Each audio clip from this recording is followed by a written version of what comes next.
journal vous est offert par DACO SARL, société d'expertise comptable et de fiscalité.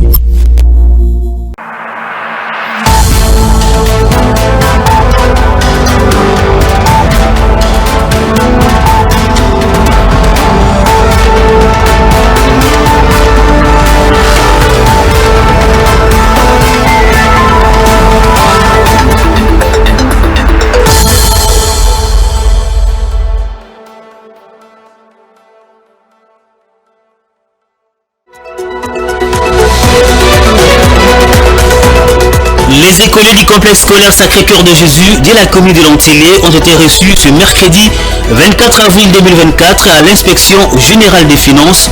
Au cœur de cette rencontre avec la direction de cette institution de contrôle, la sensibilisation à la culture de lutte contre la corruption. Mettre en avant les efforts fournis pour remettre les pays sur les rails, notamment sur le plan de la gestion financière, tel a été l'enjeu de la participation de la République démocratique du Congo aux réunions des printemps du groupe Banque mondiale et Fonds monétaire international, rappel fait par Nicolas Kazadi, ministre des Finances. Légère augmentation du prix du carburant à la pompe dans certains coins de la capitale Kinshasa, les conducteurs des taxis, des bus et des mototaximens s'inquiètent. Voilà tout pour le titre, les développements sous peu. Bienvenue à tous dans cette édition du journal. Le président Tshisekedi a procédé à la pose de la première pierre pour les travaux de modernisation de la maternité de Kintambo le mercredi 24 avril. Il s'agira de réhabiliter les bâtiments vétustes construits en 1952 et de construire un immeuble additionnel. C'était en présence de plusieurs personnalités politiques, administratives, mais également militaires. Regardez. Presque 100 jours après le début de son deuxième mandat, Félix Tshisekedi pose un geste de grande portée symbolique. Une première pierre lançant les travaux de modernisation de la maternité de l'hôpital général de référence de Kintambo. En première ligne, faire sortir de terre un nouveau bâtiment en faveur de cette institution hospitalière qui date des années 50. Les bâtisseurs du service national, un modèle de réinsertion et resocialisation des ex-jeunes délinquants, salué par le président de la République.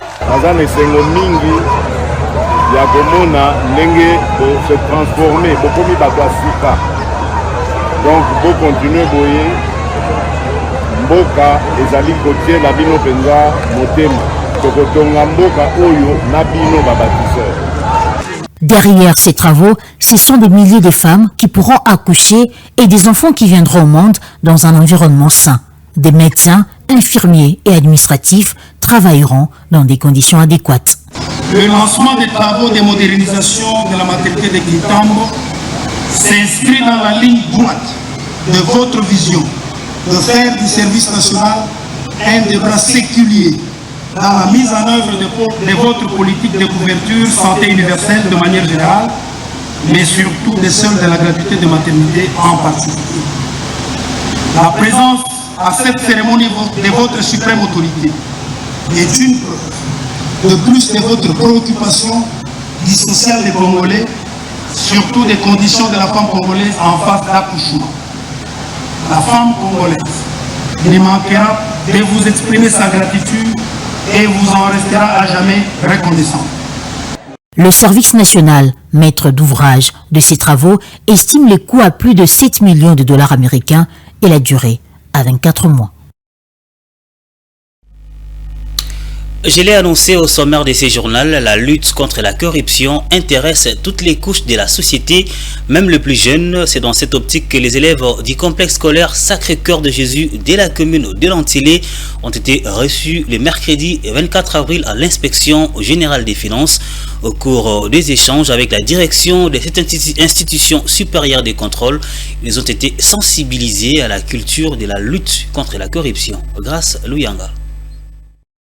Après une visite guidée des locaux de l'inspection générale des finances, ces apprenants du secondaire ont échangé à cœur ouvert avec l'inspecteur général des finances, chef de service, Jules Alinguete, accompagné de son adjoint, Victor Batubenga. Ces élèves ont été sensibilisés à la culture de la lutte contre la corruption et les détournements de deniers publics. Ces derniers ont été mis au parfum de dégâts causés par certains Congolais qui autrefois ont eu à diriger le pays. Ceci afin de les amener à agir convenablement une fois au cœur des affaires publiques. Nous avions échangé avec eux autour de cette question de la lutte contre la corruption et le détournement des deniers publics pour donner les informations et les sensibiliser demain quand ils seront certainement dans les affaires publiques et qu'ils puissent éviter des pratiques qui pendant longtemps ont ruiné notre pays. C'est la volonté personnelle du chef de l'État, son Excellence Félix Antoine Tshisekedi Tshilombo, qui a déclenché une véritable chasse aux voleurs dans les pays. Les attentes, c'est que ces élèves puissent intérioriser le respect des fonds et biens publics. Au nombre des préoccupations soulevées par les élèves, notamment, qui est-ce qui justifie le manque d'efficacité de l'action de l'inspection générale des finances dans le passé, contrairement à aujourd'hui? Le gendarme financier a expliqué clairement à ses interlocuteurs que le réveil actuel de l'IGF est dû à la volonté ferme du chef de l'État, Félix Antoine Tshisekedi, d'implémenter la bonne gouvernance. Pendant près de 2 heures, les élèves de Sacré-Cœur de Jésus ont été mieux outillés sur les bénéfices de la lutte contre la corruption. Au sorti des échanges, les apprenants ont loué cette initiative et s'engagent à perpétuer le message de la lutte contre la corruption. Il faut toujours respecter l'argent de l'État, à ne pas l'utiliser à des fins personnelles, car cet argent n'appartient pas juste à nous-mêmes, cela appartient aussi à la population et il faut aider pour faire des choses importantes et non juste penser à soi. Avant de boucler les échanges, le chef de service a invité 6 ambassadeurs de la population scolarisée à transmettre le message aux enfants dont les parents s'illustrent par la corruption et les détournements des deniers publics. Mettre en avant les efforts fournis pour remettre les pays sur les rails, notamment sur les plans de la gestion financière. Tel a été l'enjeu primordial de la participation de la République démocratique du Congo aux réunions de printemps du groupe de la Banque mondiale et du Fonds monétaire international tenu à Washington aux États-Unis d'Amérique. C'est le ministre des Finances Nicolas Kazadi qui l'a rappelé lors d'un point de presse co-animé avec les ministres de la Communication et Médias Patrick Mouyaya dans la soirée de mercredi 24 avril. Igor Biwaka et Dieu Manana. Après la participation de la République démocratique du Congo aux réunions des printemps du groupe de la Banque mondiale et du FMI à Washington du 15 au 20 avril dernier, le ministre congolais des Finances Nicolas Kazadi a tenu à préciser à l'opinion l'enjeu primordial poursuivi par le pays lors de ses assises. Au cours de cette rencontre, avec la presse co-animée avec son collègue des communications et médias, le ministre des Finances a rappelé de prime abord les progrès considérables réalisés par le pays en termes de gestion des finances publiques. Des performances qui ont abouti notamment à l'accroissement du budget national, mais surtout à la mobilisation des recettes extérieures de l'ordre de 5 milliards de dollars américains. Ce qu'il faut retenir, c'est que ce voyage avait une connotation particulière parce que c'était à la veille du début de la 6e et dernière revue du programme triennal que nous avons mis en œuvre avec nos partenaires du FMI.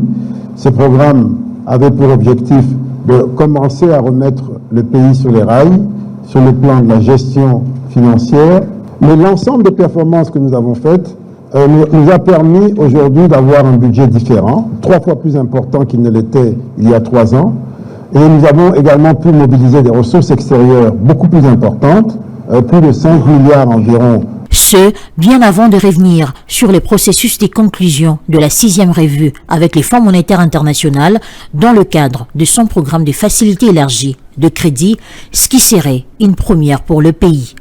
Nous sommes arrivés pour la première fois de notre histoire à dépasser la 5e revue et donc cette 6e revue qui commence demain, parce que l'équipe du FMI est arrivée hier et aujourd'hui, va nous permettre, si tout se passe bien, de conclure pour la première fois un programme. L'achèvement de ce programme de la FEC avec le FMI permettra à la République démocratique du Congo d'écrire une nouvelle page dans ses relations économiques avec le monde extérieur. Car depuis 1960, le pays n'est jamais parvenu à terminer un seul programme.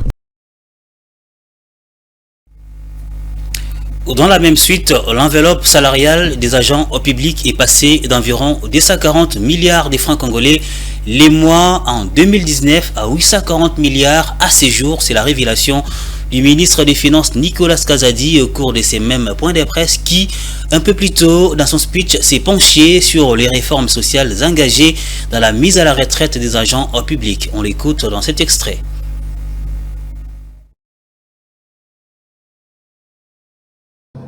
Au moment où nous sommes arrivés aux affaires, un retraité de la fonction publique gagnait entre 2 et 10 dollars par mois. Aujourd'hui, grâce à la caisse de retraite qu'on appelle SENSAP, en moyenne, un retraité va toucher entre 150 et 200 dollars par mois, ce qui est un progrès significatif.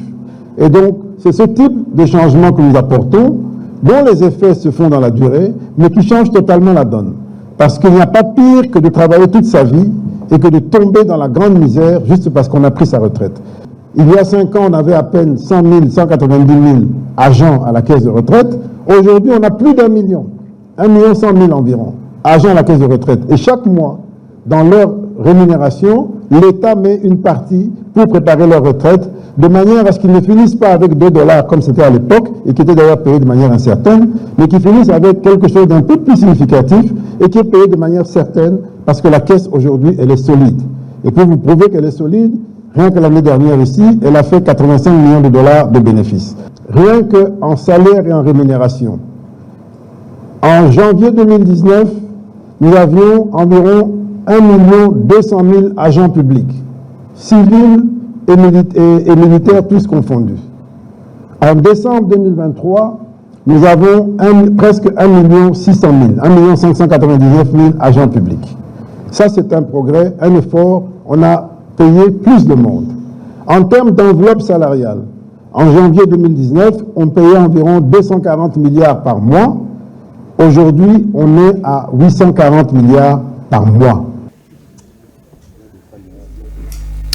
Changeons de chapitre dans ces journaux. C'est jeudi, la deuxième journée de la 8e édition de la Semaine française de Kinshasa qui se tient au salon Congo du Pullman Hotel a connu plusieurs panels, dont celui consacré aux mines et à la transition énergétique, animé par John Cagnoni, président de la Chambre des mines de la Fédération des entreprises du Congo. Ces assises ont tablé entre autres sur les productions, les partenariats, mais aussi les chiffres d'affaires des différentes firmes. Commentaires.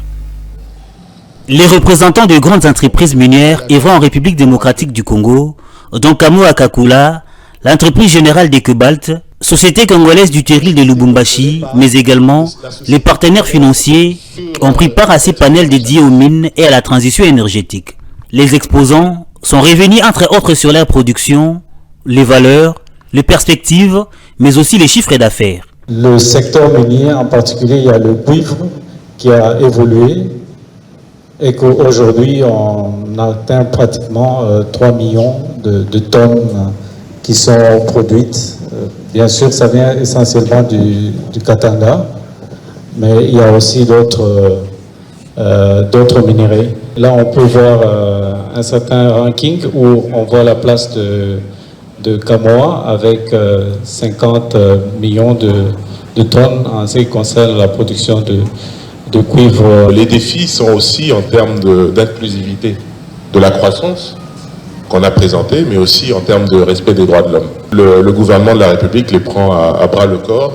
Donc en termes de production, historiquement, c'était 4500 tonnes de cobalt, 3600 de cuivre, 15 000 de zinc et 24 tonnes de germanium. Et en termes de chiffre d'affaires, il faut savoir que quand on parle aujourd'hui d'un cuivre à 10 000 $ la tonne, le cobalt, quoi qu'il soit, les cours soient très bas pour l'instant, ça tourne toujours autour de 28, 27, 28, 30 000 tonnes, 30 000 $ la tonne.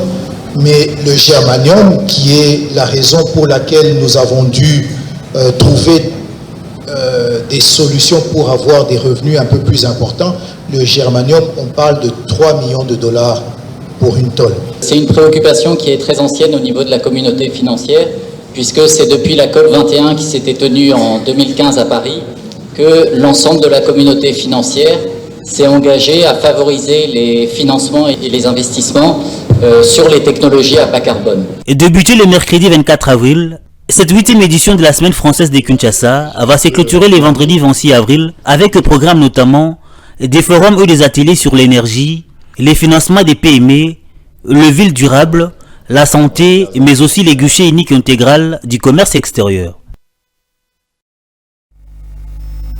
Dans les mêmes chapitres, à marge de cette deuxième journée de la Semaine française de Kinshasa, axée sur le levier de la croissance en République démocratique du Congo, quelques participants du panel dédié aux mines et à la transition énergétique ont émis leurs avis sur les déroulés, mais surtout les opportunités d'affaires et la nécessité de nouer des partenariats. On les écoute. Notre pays est extrêmement riche. On parle souvent du cuivre, on parle du cobalt, mais il y a aussi des métaux comme le germanium qui a une valeur extrêmement élevée. Mais elle ne peut pas avoir une valeur élevée tant qu'elle reste dans le sol.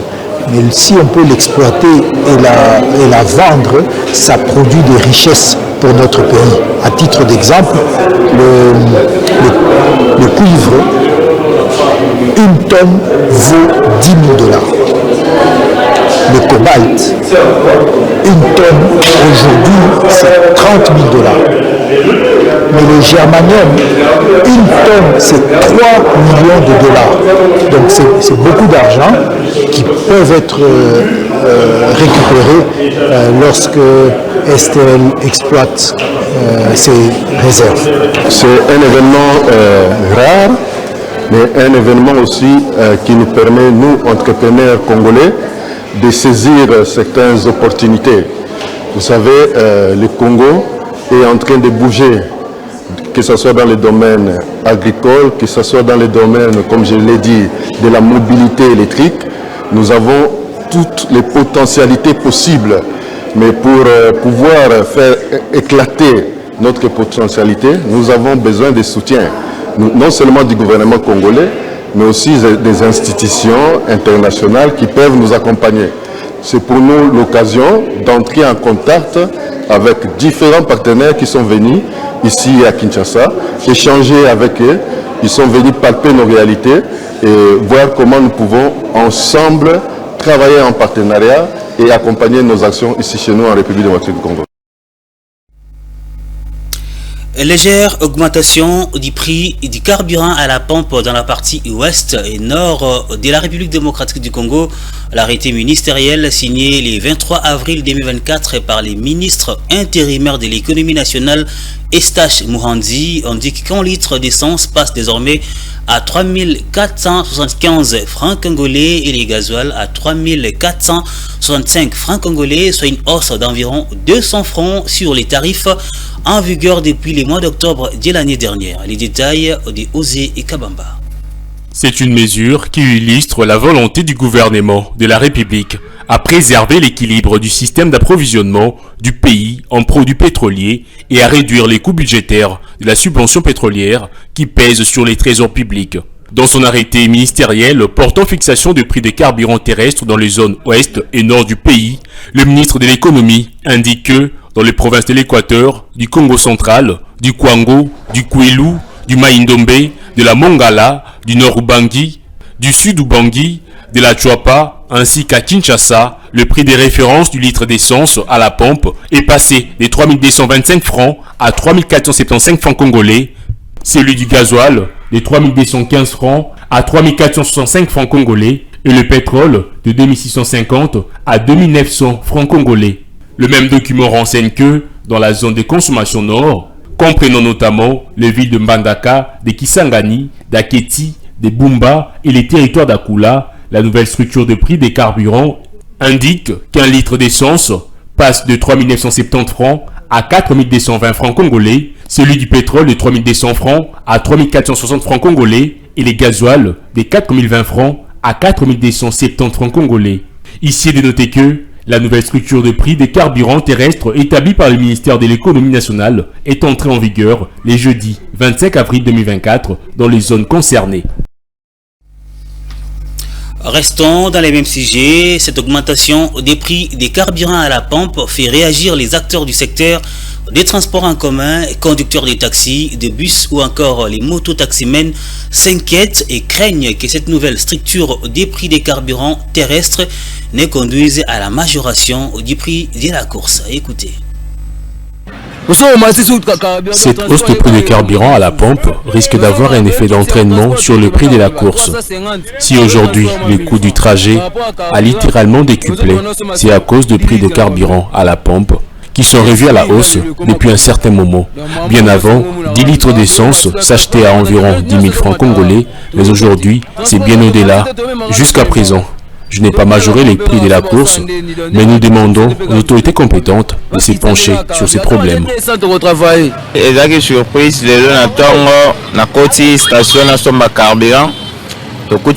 J'étais surpris ce matin de constater qu'un litre d'essence coûte désormais 3 475 francs congolais, soit environ 3 500 francs le litre. On ne connaît pas la cause de cette flambée des prix et nous ne savons pas quel tarif appliquer pour le prix de la course. En tout cas, le prix de transport, tout le monde a pris la biso à Kala. Donc, ils ont balaté, ils transporté, ils ont battu, puis ils ont même battu. Carburant, ils ont 5 litres. 5 litres d'essence coûtaient environ 16 000 francs congolais. Aujourd'hui, j'ai acheté 4 litres et demi à 17 000 francs congolais. Lorsque nous majorons le prix de la course, les clients réclament et refusent catégoriquement les nouveaux tarifs. Cette situation met en mal notre activité. Par rapport à carburant dans les marchés. En tout cas, chef de l'État a mis à côté la biso mboka ndenge komi biloko nyonso ezomata eloko moko ezokita eza disute. Les récentes données de la Direction générale de la dette publique renseignent que la République démocratique du Congo a atteint la barre de 10 milliards de dollars américains en termes de dette extérieure, une information mal reçue dans l'opinion alors que les économistes dont l'un d'eux interrogés sur la question le jeudi 25 avril rappellent que les bailleurs des fonds ne prêtent qu'aux pays qui sont en mesure de rembourser. La barre atteinte par la RDC sous-entend que les partenaires étrangers font confiance au dynamisme de l'économie congolaise. Claude Kungu et Eddie Boma. Les partenaires extérieurs, notamment la Banque mondiale, le Fonds monétaire international et la Banque africaine de développement, ne peuvent accorder une dette au-delà de la capacité de remboursement d'un État, rappelle cet économiste, qui souligne que si la République démocratique du Congo a actuellement atteint la barre des 10 milliards de dollars en termes de dette extérieure, c'est parce que son produit intérieur brut a la possibilité d'absorber le choc. C'est depuis 2013 que la moyenne de la dette était tout autour des 30%, bien que nous, la RDC, on est encore en descente. C'est pour répondre d'ailleurs à ces messieurs qui a voulu alerter négativement notre population pour dire qu'on a atteint une dette de 10 milliards, alors qu'ils pouvaient tout simplement l'appréhender par rapport au produit intérieur brut de notre pays qui voici entre 69 et 72 milliards de dollars, c'est-à-dire que notre dette voici tout autour de 17 milliards, donc on n'a même pas atteint les 30%, alors que les autres États, la moyenne est autour de 60%. Surtout que cette dette finance véritablement plusieurs programmes prioritaires du gouvernement et de ses partenaires. Lorsqu'il y a un endettement comme ça, il faut analyser qu'est-ce que le pouvoir public a fait de ça. Alors, lorsqu'on s'endette, il y a ce qu'on appelle le poids de la dette. À savoir que la dette extérieure est directement contractée par l'administration centrale auprès notamment de la Banque mondiale, du Fonds monétaire international et de la Banque africaine de développement. La revue des presses, c'est maintenant et tout de suite avec Juvette Mbelou.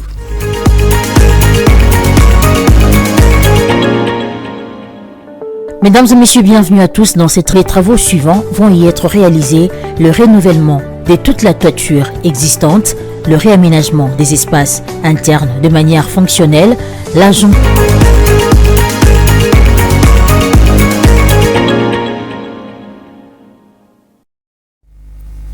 Si vous nous avez pris et diffusé encore, voici pour vous les rappels des titres.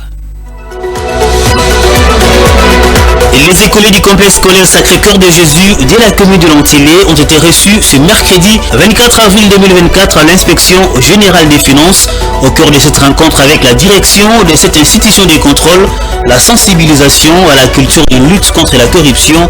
Vous avez suivi les détails dans ce journal. Mettre en avant les efforts fournis pour remettre les pays sur le rail, notamment sur les plans de la gestion financière, tel a été l'enjeu de la participation de la République démocratique du Congo au réunion des printemps du groupe Banque mondiale et Fonds monétaire international. Rappel fait par Nicolas Kazadi, ministre des Finances. Vous avez suivi les détails dans ce journal. Vous avez également suivi la légère augmentation du prix du carburant à la pompe dans certains points de la capitale Kinshasa. Les conducteurs des taxis, des bus et les mototaximens s'inquiètent. Enfin, complète de ce journal. Merci à vous de l'avoir suivi. Restez avec nous pour la suite. Je vous retrouve demain à la même heure.